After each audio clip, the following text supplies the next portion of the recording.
5, 6, 7. Let's go.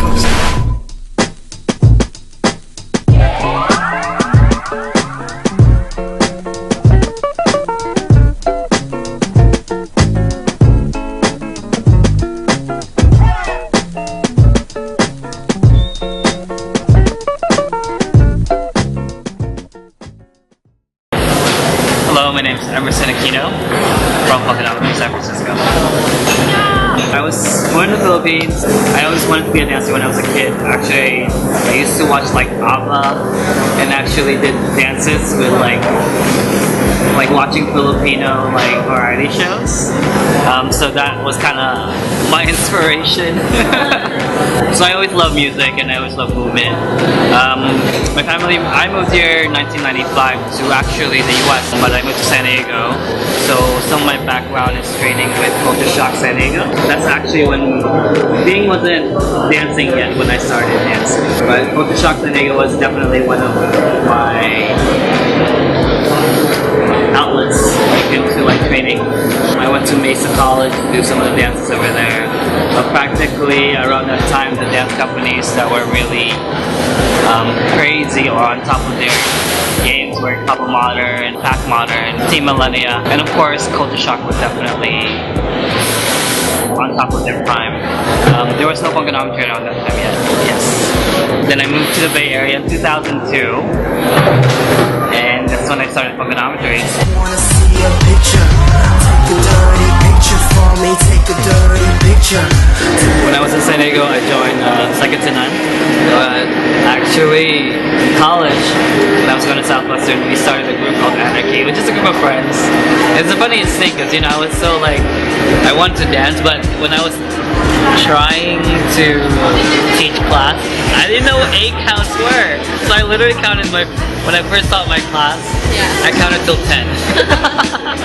And everybody started laughing and I'm just kind of like, oh crap. Yeah, sure, till 8. I was so naive back then. Then you learn, you live and learn. Then I moved here. There were different classes I took. I took Culture Shock, Oakland classes, Mind Over Matter. I actually joined Culture Shock Oakland for about half a year. And Mind Over Matter was, when I was taking class, Alan just kind of like let me in the company, but I told him that I can't really commit to it, so I've been, you know, finding my way. Then from there on, I decided to start off fungonometry as separate. Yeah. When I moved here, I love San Francisco. Yeah. And that was really just kind of like, I don't know, I wanted a new city to kind of venture to that was very open. I felt like San Diego was very conservative in a way. But their training and dance is amazing. But I love San Francisco so much that I wanted to move here and start something here. I moved here to actually finish, to get my bachelor's in dance and business at SF State. But things were not going so well back then when it came to like financial and all that. So I had to work full time and go to school, so it was a bit of a struggle. But I decided that, you know what, I'm already doing things that I love, and so I decided to actually not finish school, or not get my bachelor's. Me and my best friend Kyle, who's the co-founder of Fungonometry, we were just hanging out. He was in Cabo Modern when I was in 220 before, when I was living in San Diego. And of course we have similar friends, and you know, Carlin was actually, you know, the man of Cabo Modern around that time. A very attractive boy. You know, we just clicked when we both found out that we're moving to the Bay Area. We wanted something that will really kind of help us out moving here, and that will entertain us. And of course, it'll be dance. We both love it. So when we got here, we hang out. What we did is actually recruited different dancers in the scene. So there's people like, we have dancers. The very first Fungonometry have like Mind Over Matter dancers. You know, they were in different companies pretty much, and we just kind of like talked to them and kind of recruited them. So we did it very guerrilla style. We thought that around that time, the Bay Area needed a little bit more push when it came to dancing, and especially the scene. So Kyle and I decided to start Funkonometry SF. And already then, there was already Funkonometry LA that was started in Portland, LA. Janet Langer was the founder of Funkonometry LA, which started in 2001.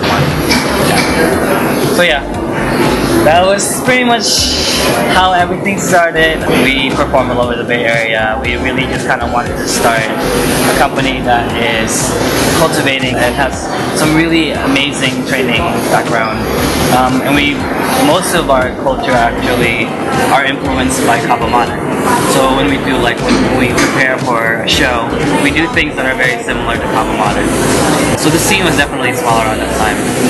We had some amazing dancers and friends who are now also kind of doing their own thing. Yeah, they're doing their own thing, and they're actually doing an amazing job with it. Some you probably know because they're like YouTube sensations now by then.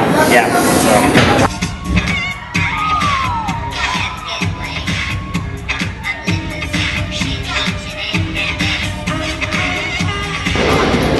There was no YouTube back then. So it's like our way of really learning and showcasing was being able to go to Body Rock, or it wasn't even called Body Rock.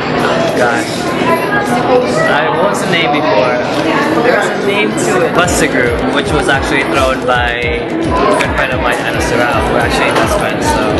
So that was a celebration. We don't need to go watch, we didn't have YouTube, so it was so important for us to go to the show and really see what everybody had to offer. And classes, we were eager to learn. So like when we were taking classes, there was so many different people of different companies or different training groups that are taking classes in like one venue. So we were able to train each other in a way that way. It's so small, but it was so much fun. And like that generation kind of paved way to how the generation is now. Some of them are still dancing, some of them found ways in like incorporating dancing into their lives. But yeah, it's definitely so interesting because think that you're just doing something fun, in my case. But in reality, like, you are actually creating an outlet for the future generations of dance to be inspired.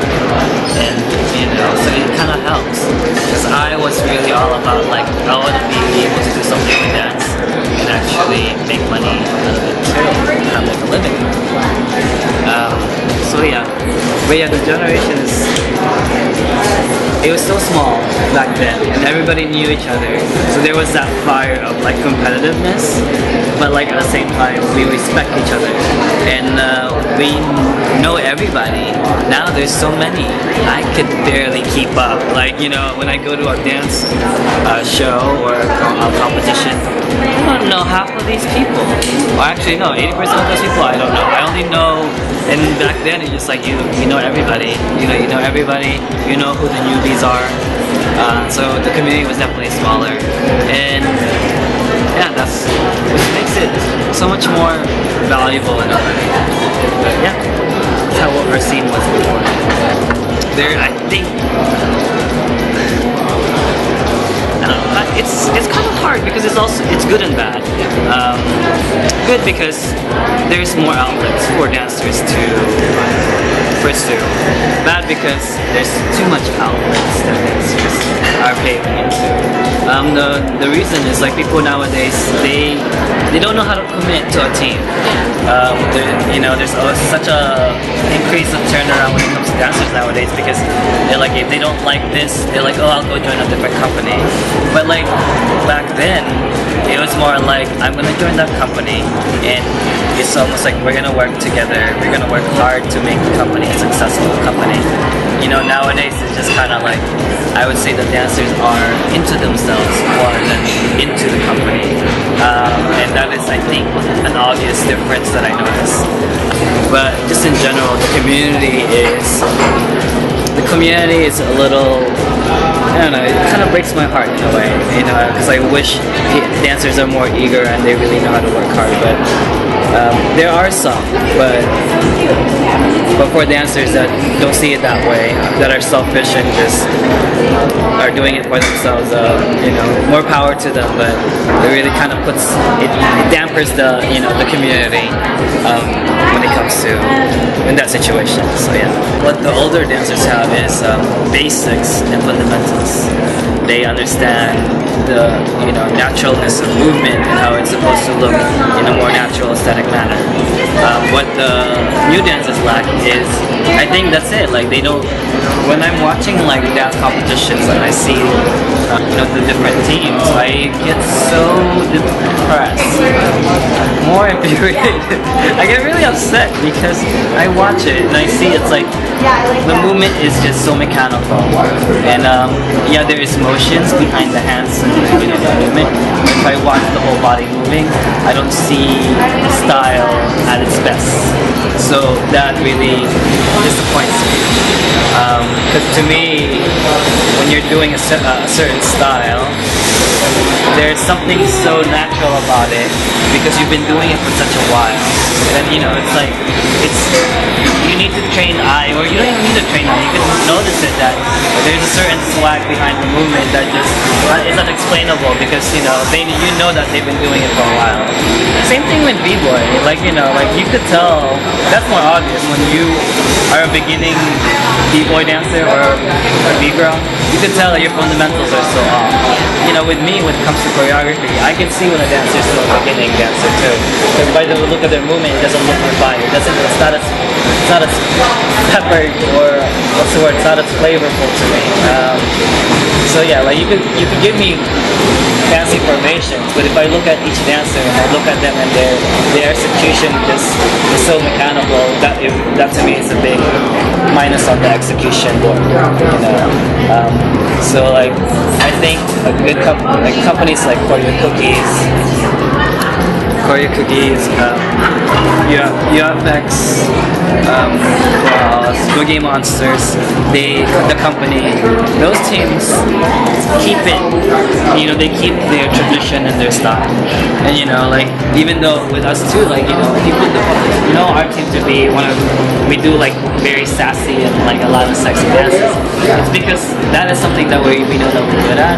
But the thing is, like, we want to make sure that people really understand that, you know, like, I don't know, like, you know, you kind of cultivate your dancers to move in a certain way, and it takes some time for them to really move in a certain way. So that's, you know.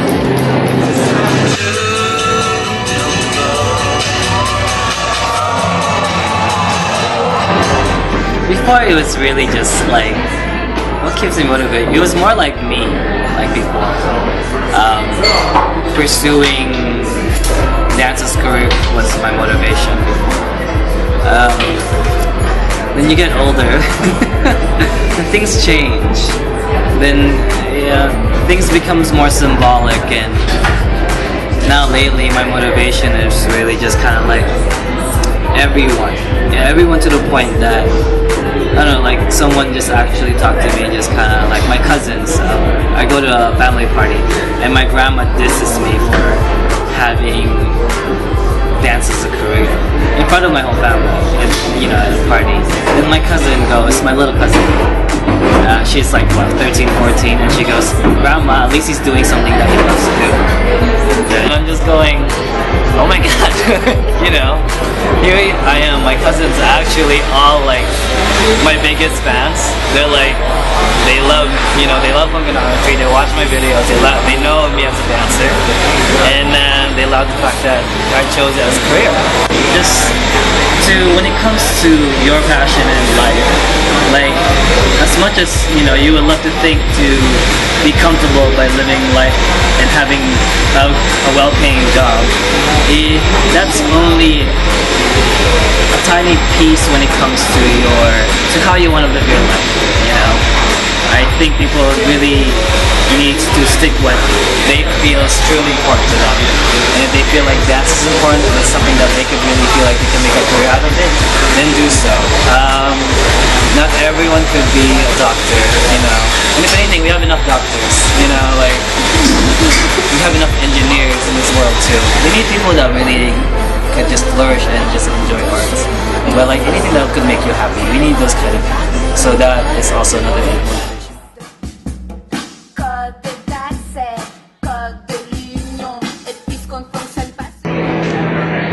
First I thought, okay, I make choreography in a room, right? Then second, I started thinking choreography on stage. Lately, I'm thinking choreography that would change the world. So, things just, you know, when a song hits me, it's such an emotional mess that I just like, when I listen to the song, just kind of, things just starts vibrating in my, you know, like that kind of energy, and I just think of like, not just even the movement, but like what to wear, and like what would be the setting. Like, you know, I wanted to do choreography on top of the roof while people just could videotape it, and then like a big ass helicopter was just videotaping while we're, you know what I mean, while dancers are on the roof. Like, you know, those were something that I wanted to do. Or even doing like, I always thought of like, red's like one of my favorite colors. So I thought of, you know, representing blood as, you know, as a dance. So I wanted the dancers to just do floor movements wearing like just a red, like, you know, a red outfit. And you're just seeing them like dancing while on the floor, never up, just on the floor. So their movements are all floor based. So I wanted, hopefully no one steals it, so I'm gonna do it soon.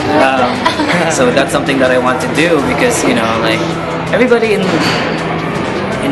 our scene, the hip hop dance, it's always about love or anger, and I feel like you could do more than just love and anger when it comes to our scene. And it really limits us to choreograph something, and I feel like that shouldn't be the case. Like, you know, I fell in love before. Yes, I would love to choreograph a piece that tells my boyfriend fuck you, you know, for fucking up, you know. And I've done that, you know, but and it's easy because that's just natural. But things that are just, you know, that you want to do to inspire others, those are some things that's attracted me lately. So yeah, it just sky's the limit. You know, I think if you start limiting yourself as a choreographer, that's just your downfall. Then that's when, you know, and nowadays people are all about innovation and things that they haven't seen anyway. So hopefully you'll see something different from me. But at the same time, learn how to dance, you know, from the heart. That's the most important part. And yeah, thank you again for having me. I really appreciate everybody.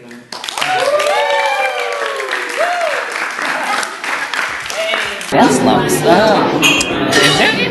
I think even dance lumps are motivating. I think they're there so to remind you that not everything's perfect. Because once you realize that everything's perfect, then you'll never want to improve yourself. I don't know, you cry on it, then choreograph about it. You know, so I think that's always something that I do. Like, oh my gosh, I remember having this worst breakup ever. And I was crying every fucking rehearsal, and it's just kind of like, it was so sad. Then I found a Keisha Cole dance, or a song, and I choreographed to it, and I shared it. And I felt so good after.